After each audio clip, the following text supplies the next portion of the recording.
Good morning everyone. Okay, आप लोग का जो चैप्टर था, जो आपका पार्ट था लास्ट ललित, वो आपका समाप्त हो चुका है। सबको समझ में आ गया होगा। ओके, तो अब हम लोग का जो अगला पार्ट जो है वो है कृतिका। कृतिका भाग 1 से, आपकी बुक का नाम है कृतिका। भाग 1 से आपके पार्ट का नाम है मेरे संग की औरतें।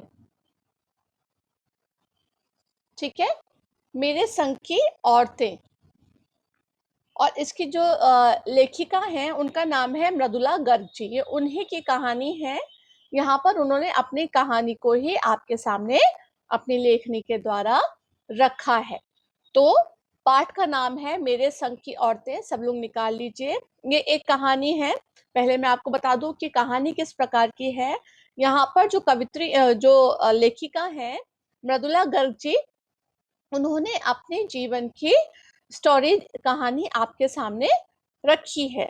ठीक है, और बताया है कि उनके आसपास जितनी भी औरतें, जितनी भी महिलाएं रही हैं, उनकी कहानी आपके सामने एक एक करके बताई है कि कौन कौन उनकी फैमिली में था, कितनी लेडीज थी, और वो किस बात से अपनी फैमिली की, जो उनके परिवार की जो औरतें थी, उनसे क्यों वो इम्प्रेस थी।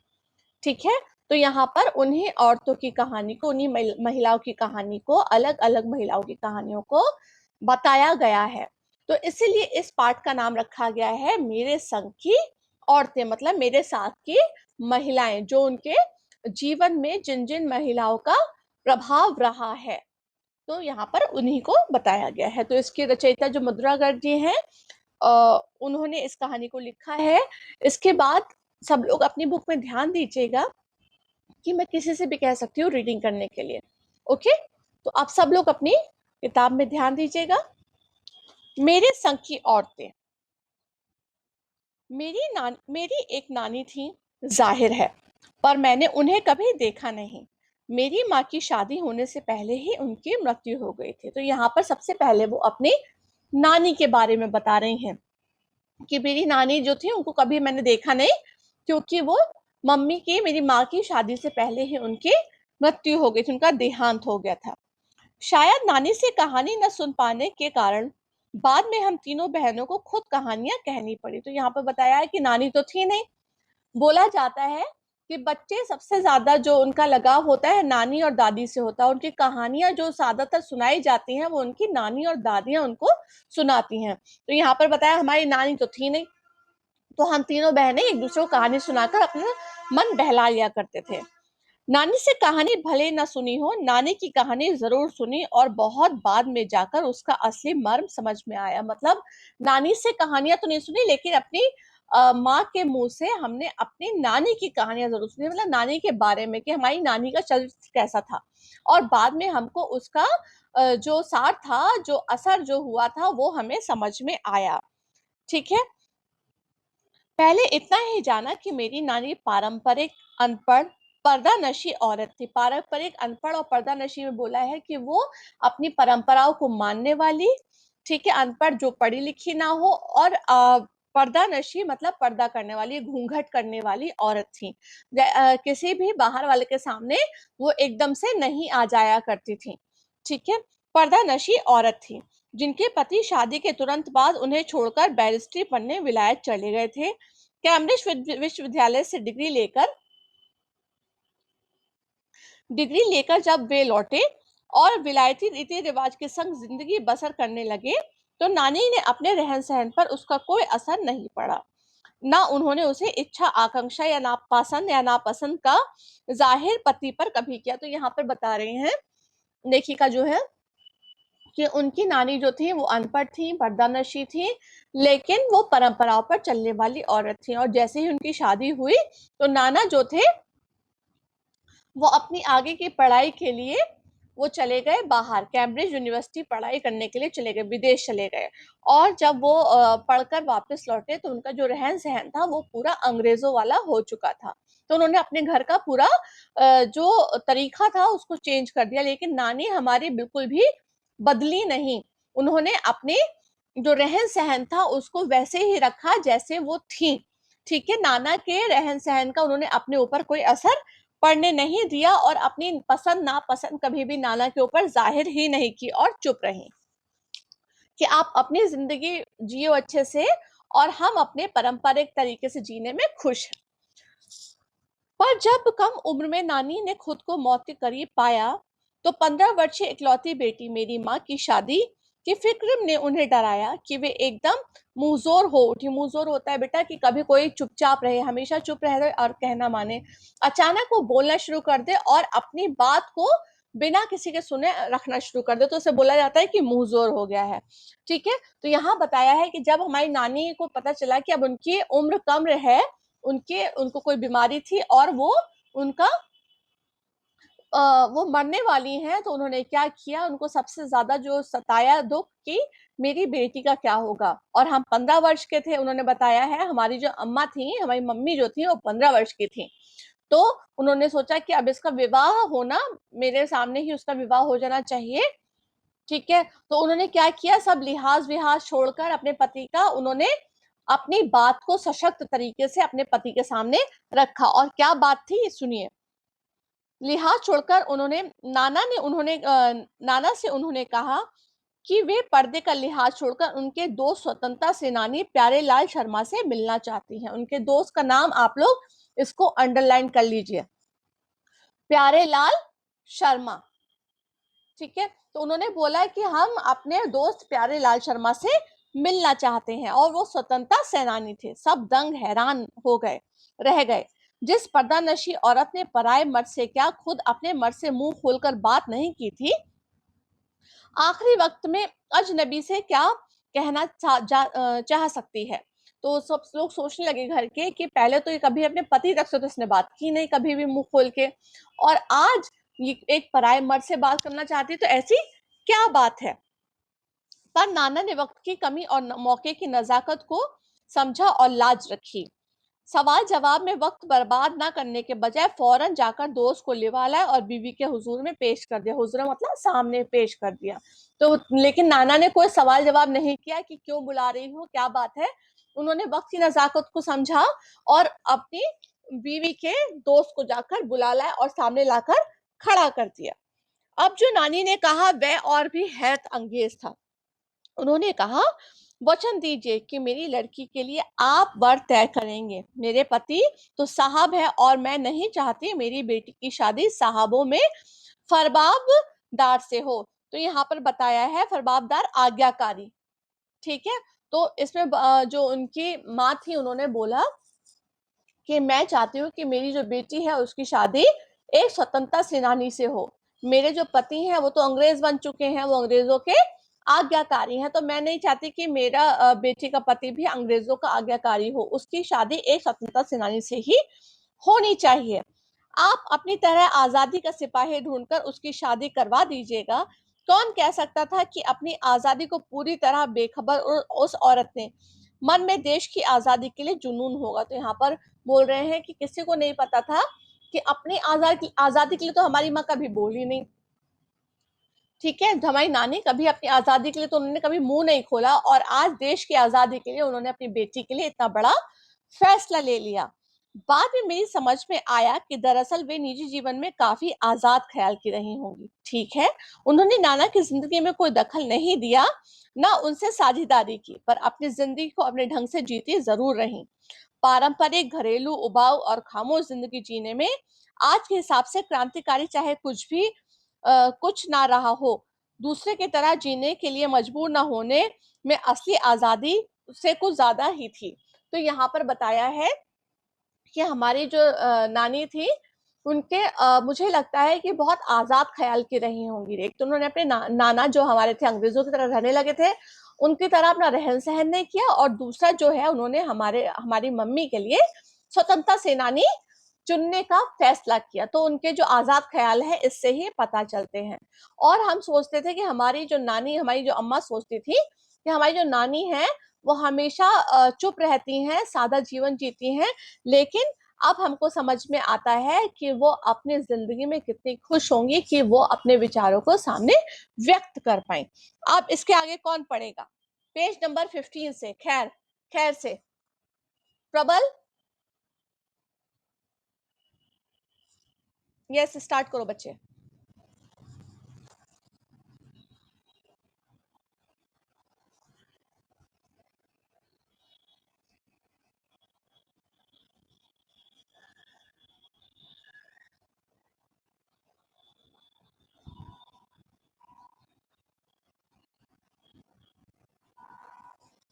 तो यहाँ पर बताया है, एक मिनट बेटा, यहाँ पर बता रही हैं लेखिका कि हमारी नानी ने हमारी अम्मा की शादी अपनी जिद पे जो बोल दिया था कि स्वतंत्रता सेनानी से हो जानी चाहिए, तो खैर वही हुआ। हमारी अम्मा की शादी, हमारी माँ की शादी एक पढ़े लिखे होनहार लड़के से हुई, जिसे आजादी के आंदोलन में हिस्सा लेने के अपराध में आईसीएम के इम्तिहान में बैठने से रोक दिया गया था। मतलब वो स्वतंत्रता सेनानी थे और वो अपना एक एग्जाम भी नहीं दे पाए थे, और पुश्तैनी तो उनके पास कुछ भी नहीं था, सब कुछ वो उनके पास वो गवा चुके थे अपनी स्वतंत्रता की लड़ाई में, तो उनकी जेब में एक भी ढेला भी ना था। यस बेटा।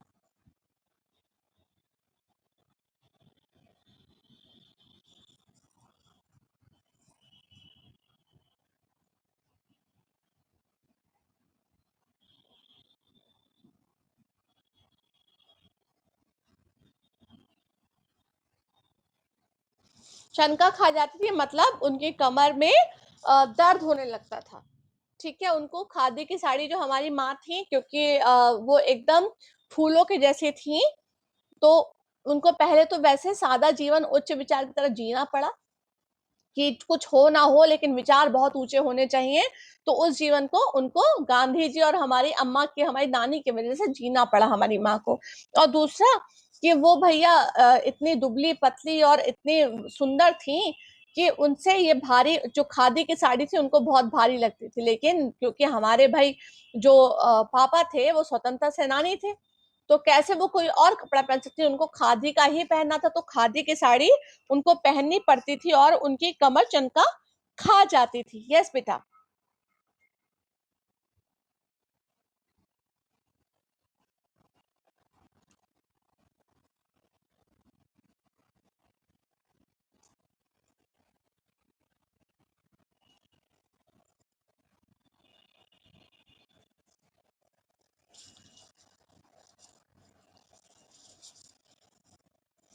तो यहाँ पर बताया है कि हमारी अम्मा, हमारी जो मम्मी थी, वो रात को साड़ी पहनने की प्रैक्टिस किया करती थी कि कहीं कल हमारी किसी के सामने बेइज्जती ना हो जाए, कि हमको साड़ी पहनने का ढंग भी नहीं आता।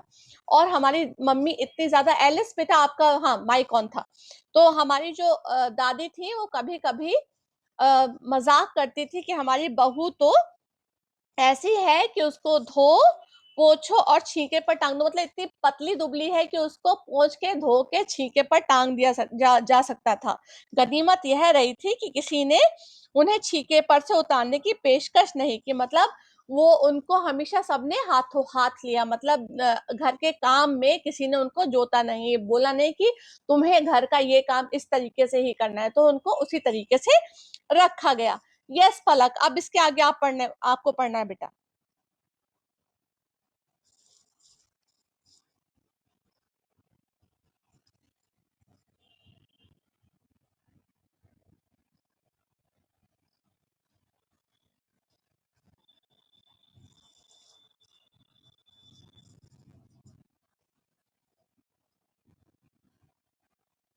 यस, यहाँ पर बताया है कि अभिभूत का मतलब होता है इम्प्रेस। तो हमारे जो हमें हमारी मम्मी को कभी ज्यादा काम करने के लिए क्यों नहीं बोला गया, पहली बात तो ये थी कि हमारे जो दादी के घर वाले थे वो हमारे नाना से काफी इम्प्रेस थे, मतलब काफी अभिभूत थे, क्योंकि वो क्या थे, अंग्रेजी जीवन जीते थे। और अंग्रेजों से उस टाइम जो कुछ पढ़े लिखे लोग, चाहे स्वतंत्रता सेनानी ही क्यों ना हो, लेकिन जो अंग्रेजी जीवन जीते थे हिंदुस्तानी, उनसे सब थोड़ा सा इम्प्रेस रहते थे, तो यहाँ पर यही बताया जा रहा है। यस बेटा।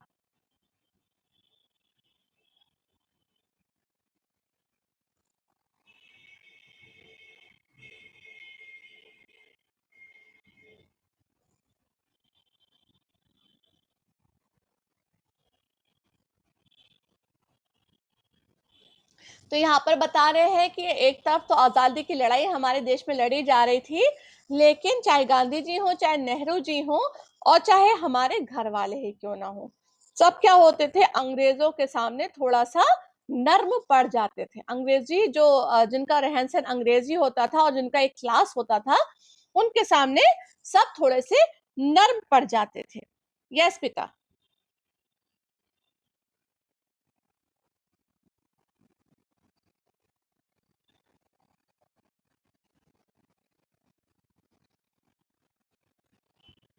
तो यहाँ पर बता रही है कि हमारे पापा चाहे बिल्कुल आज़ादी की लड़ाई में उन्होंने अपना सब कुछ खो दिया हो, लेकिन दबदबा इसलिए था क्योंकि उनके जो ससुर थे वो अंग्रेजी जीवन जीते थे और उनका जो पूरा तरीका था वो अंग्रेजों जैसा ही था।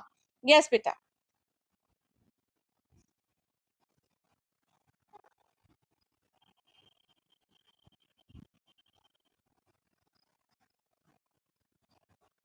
परी कथा क्या बोला जाता है? फेरी टेल्स बेटा। ठीक है, परी कथा क्या होती है? Fairy tales. आप लोगों ने परी कथा सुनी होंगी। अपने जैसे आप लोगों ने स्नो वाइट हो गया, इस तरीके की परी कथाएं होती हैं। तो इसमें यही बताया गया कि हमारी अम्मा इतनी नाजुक थी, इतनी सुंदर थी कि ऐसा लगता है क्यों हमारे नाना ने इतनी सुंदर, इतनी नाजुक लड़की को एक स्वतंत्र सेनानी के हाथ में सौंप दिया, लेकिन हमारे घर में उनको उसी तरीके से रखा गया। यस बेटा।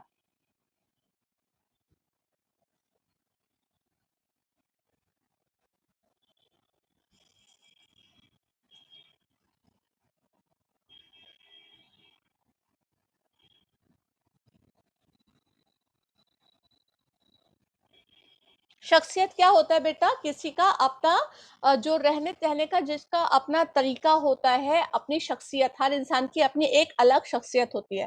ठीक है, तो यहाँ पर वही बताया गया है कि पहले तो हमारी नानी की सनक भरी क्या होता है, बिल्कुल थोड़ा सा ये पागलपंती वाली। ठीक है, पागलपंती वाली एक तो ये ख्वाहिश थी, आखिरी ख्वाहिश थी कि हमारी बेटी की शादी स्वतंत्रता सेनानी से, और उसमें घी का काम किसने किया? हमारे पापा ने भी कर दिया कि उन्होंने भी हमारी नानी का, हमारे सॉरी नाना ने, हमारे नाना ने किया कि हमारे नाना ने हमारी नानी का कहना मान लिया और उनकी शादी हमारे पापा से करा दी, हमारे पिताजी से करा दी जो स्वतंत्रता सेनानी थे। ठीक है, और ये कथा ऐसी लगती है जैसे तिलिस्म से भरी, मतलब उसमें जादू भरा हो इस कहानी में, कि सब कुछ चल रहा है। परी कथा जैसे लगती है कि एक गरीब लड़के को एक बहुत अच्छी लड़की मिल गई और वो उसको अपने घर में, उसके घर में रह रही है, तो ये सब कुछ एक जादू की दुनिया जैसा लगता है, परी कथा जैसा लगता है। और दूसरा, हमारी माँ की शख्सियत, हमारी माँ कैसी थी उससे भी ये कहानी और तिलिस्मी बन जाती है। यस बेटा। अब पढ़ेगी Alice. Alice Karan Singh.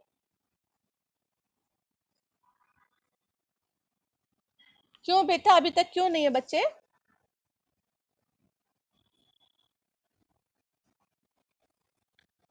Okay. Ishmeet, आपके पास है बेटा बुक? इश्मीत, आपके पास भी नहीं है? बहुत अच्छे, वेरी गुड बेटा। तो आपको ये सब समझ में कैसे आ रहा है? जानवी।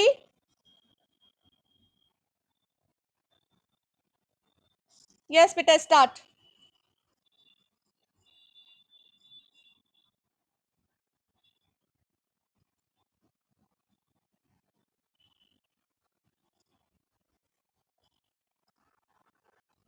मतलब जो उनकी जो अम्मा थी, उनकी जो मम्मी थी, उनकी क्या शख्सियत थी? उनमें खूबसूरती थी, नजाकत थी, गैर दुनियादारी के साथ ईमानदारी। मतलब गैर दुनियादारी क्या होता है? ज्यादातर लोगों से मतलब ना रखना, मतलब लोग क्या करते हैं उनको इससे कोई फर्क नहीं पड़ता था, और वो ईमानदार थी। ठीक है, और वो ईमानदार थी और निष्पक्ष, मतलब किसी का पक्ष ना लेने वाली, सही के साथ हमेशा खड़ी रहने वाली थी।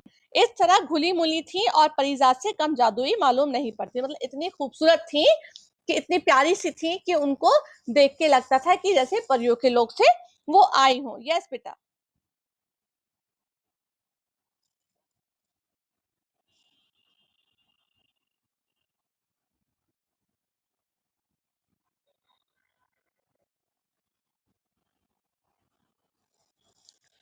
यहाँ पर बताया है कि वो कोई काम नहीं करती थी, हमारी जो अम्मा थी वो कोई काम नहीं करती थी, लेकिन हमारे घर में क्या होता था, उनसे कोई काम ना करवाते हुए भी जब भी कोई घर में काम होने वाला होता था तो क्या उनसे राय जरूर ली जाती थी, उनसे हमारी माँ से राय जरूर ली जाती थी, और जो वो कह देती थी वो पत्थर की लकीर होता था, मतलब वही होगा जो हमारी माँ ने कह दिया, तो वही काम हमारे घर में होता था। यस बेटा, स्टार्ट।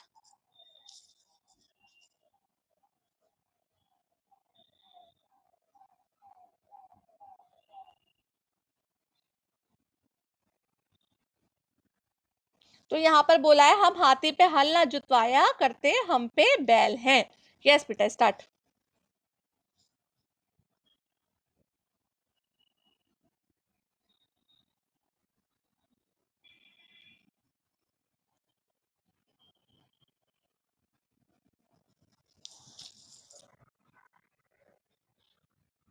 हम्म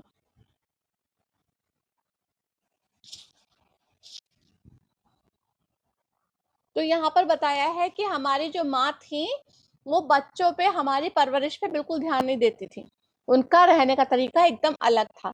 तो हमारे घर के जो बड़े लोग थे, जैसे हमारी दादी, उनकी जेठानियां, और हमारे इसके ऊपर तो हमारे जो पापा और हमारे दादा लोग थे, वो भी हमारी परवरिश में पूरा साथ देते थे, ठीक है, लेकिन हमारी माँ को इनसे कोई मतलब ना था। यस बेटा।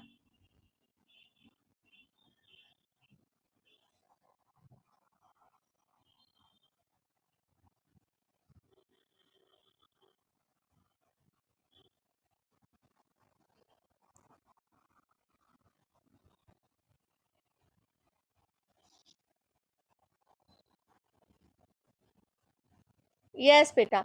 अब वाहिब, आपके पास बुक है बेटा? Yes, start.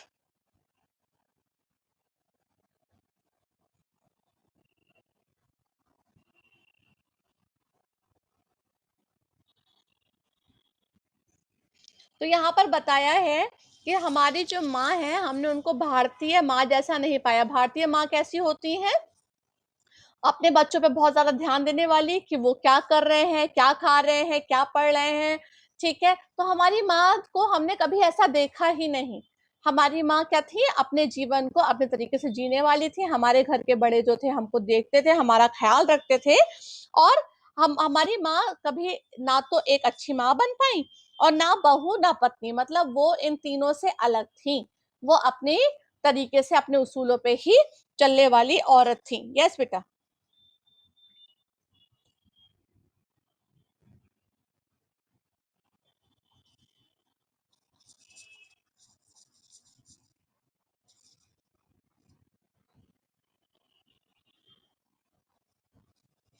तो यहाँ पर बताया, हमारी माँ बीमार थी, जिनको बिस्तर पे ही रहना पड़ता था।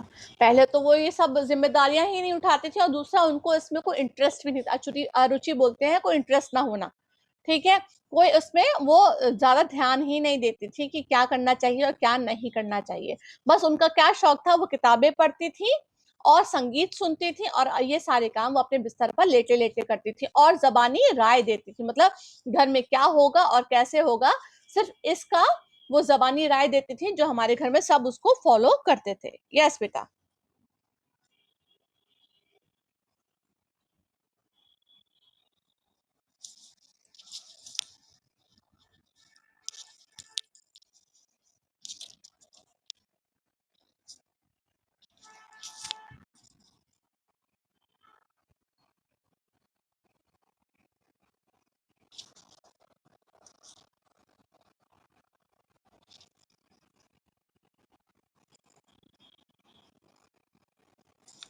तो यहाँ बताया है कि हमारे मुझको समझ में नहीं आता था कि हमारी अम्मा हम पे बिल्कुल ध्यान नहीं देती हैं, फिर भी हमारे घर वाले उनको इतना क्यों मानते हैं। हमको पहले लगता था कि हमारे नाना अंग्रेजी रहन सहन से रहते हैं, तो इस वजह से हमारे घर वाले कुछ नहीं बोल पाते होंगे, लेकिन बाद में जब हम बड़े हुए थोड़े, तो हमको समझ में आया कि एक तो हमारी अम्मा कभी, हमारी माँ जो है, कभी झूठ नहीं बोलती हैं, हमेशा सच बोलती हैं, और दूसरी बात ये है कि वो किसी एक की गोपनीय बात को, मतलब अगर किसी ने बोला है कि हमारी ये बात किसी को ना बताना, तो वो क्या होता था कि दूसरे को बिल्कुल कानो कान खबर नहीं हो सकती, मतलब अपनी बात, अपनी जो सीक्रेट बातें हैं आप जाकर उनसे कर सकते हैं और वो दूसरे को आपका सीक्रेट कभी नहीं बताएंगे, ठीक है, गोपनीय बात।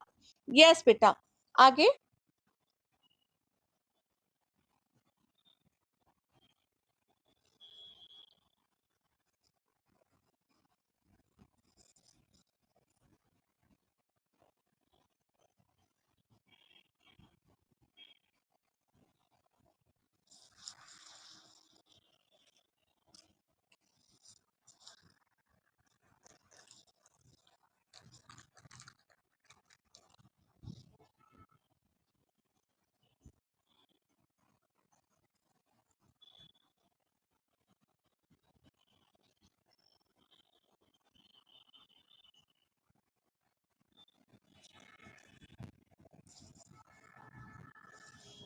तो यहाँ पर बताया है कि हमारे घर में क्या था कि सबसे अच्छी बात थी कि हर इंसान को अपनी बात को अपने तक रखने की इजाजत थी, मतलब छूट थी कि अगर किसी के चिट्ठी आई है किसी के नाम पर, तो दूसरा आकर ये नहीं पूछता था कि तेरी चिट्ठी में क्या लिखा है और उस वो क्यों आई है, ये नहीं पूछा जाता था। अगर वो बताना चाहता है तो बहुत अच्छी बात है, और अगर नहीं बताना चाहता तो भी अच्छी बात है।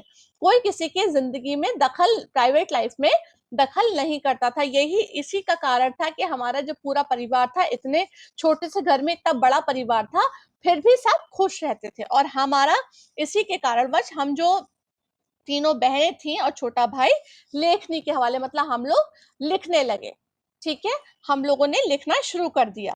यस बेटा, लेख से खिसके अपने पूर्वजों में माँ और नानी ही नहीं होती तो गनीमत रहती, पर हमारी अपनी एक परदादी भी थी जिन्हें कतार से बाहर चलने का शौक था। उन्होंने व्रत ले रखा था कि अगर खुदा के फजल से उनके पास कभी दो से अधिक ज्यादा धोतियां हो जाएंगी तो तीसरी दान कर देंगी। जैन समाज के अपरिग्रह की सनक बिरादरी बाहर हरकत नहीं मानी जाती थी, इसलिए वहां तक तो ठीक था। यहाँ पर बताया है कि यहाँ तक तो सब ठीक था, हमारी अम्मा, हमारी नानी और हमारी माँ तक तो ठीक था, लेकिन उसकी एक और सरदार थी, हमारी परदादी, ठीक है, वो और अलग थी। उनका क्या था कि अगर उनके पास एक से तीस, मतलब दो से तीसरी धोती अगर उनको मिल जाए, किसी ने उनको गिफ्ट कर दी, तो वो क्या करती थी, एक को दान कर देती थी, जो पहले वाली होती थी उसको दान कर देती थी। वो अपने दो ही धोती में अपना जीवन यापन करना चाहती थी और वो खुश रहती थी। और यहाँ पर बताया है, पर उनका असली जलवा तब देखने को मिला जब मेरी माँ पहली बार गर्भवती हुई। मेरी परदादी ने मंदिर जाकर मन्नत मांगी कि हम उनकी पोतहू का पहला बच्चा लड़की हो। यह गैर रियायती मन्नत मांगकर मांगकर उन्हें चैन नहीं पड़ा उसे भगवान और अपने बीच पोशीदा रखने के बजाय सरेआम उनका ऐलान कर दिया। लोगों के मुंह खुले रह गए, उनके फितूर का कोई वाजिब वजह ना ढूंढने मिली। तो यहाँ पर बताया है कि हमारी जो दादी, परदादी थी, वो तो और सरदार निकली। उन्होंने क्या किया कि लोग तो पहला अपने बच्चों का पोता मांगते हैं, लेकिन हमारी परदादी ने क्या किया कि हमारी पोतहू, मतलब हमारे जो पोते की बहू है, उसका पहला जो बच्चा हो वो लड़की होनी चाहिए। भगवान से जाकर ये दुआ मांगी उन्होंने, और ये दुआ उन्होंने अपने तक नहीं रखी, उन्होंने सारे गांव भर को बता दी कि मैंने तो भगवान से पहले अपनी पोती ही मांगी है। और लोगों का मुंह खुला का खुला रह गया कि सब लोग लड़का मांगते हैं, ये लड़की मांग के आई हैं, ठीक है। तो वो भी सबसे अलग थी, उनका फितूर भी अपना अलग ही रहता था। तो इसको यहाँ पे आप लोग निशान लगा लीजिए कि हम लोगों ने आज पार्ट 1 यहाँ तक किया है। अब नेक्स्ट टर्न में हम लोग इसके आगे से पढ़ेंगे। सबको यहाँ तक कहानी समझ में आई? यहाँ पर चरित्र दिखाए हैं, सबसे पहला दिखाया है नानी का, दूसरा चरित्र बताया है यहाँ पे माँ का, और तीसरा जो चरित्र आपके सामने रखा गया है वो रखा है यहाँ पर परदादी का। हम लोग परदादी का कल अच्छे से पढ़ेंगे, ठीक है। Okay, bye bye class, have a nice day बेटा, बाय बच्चे।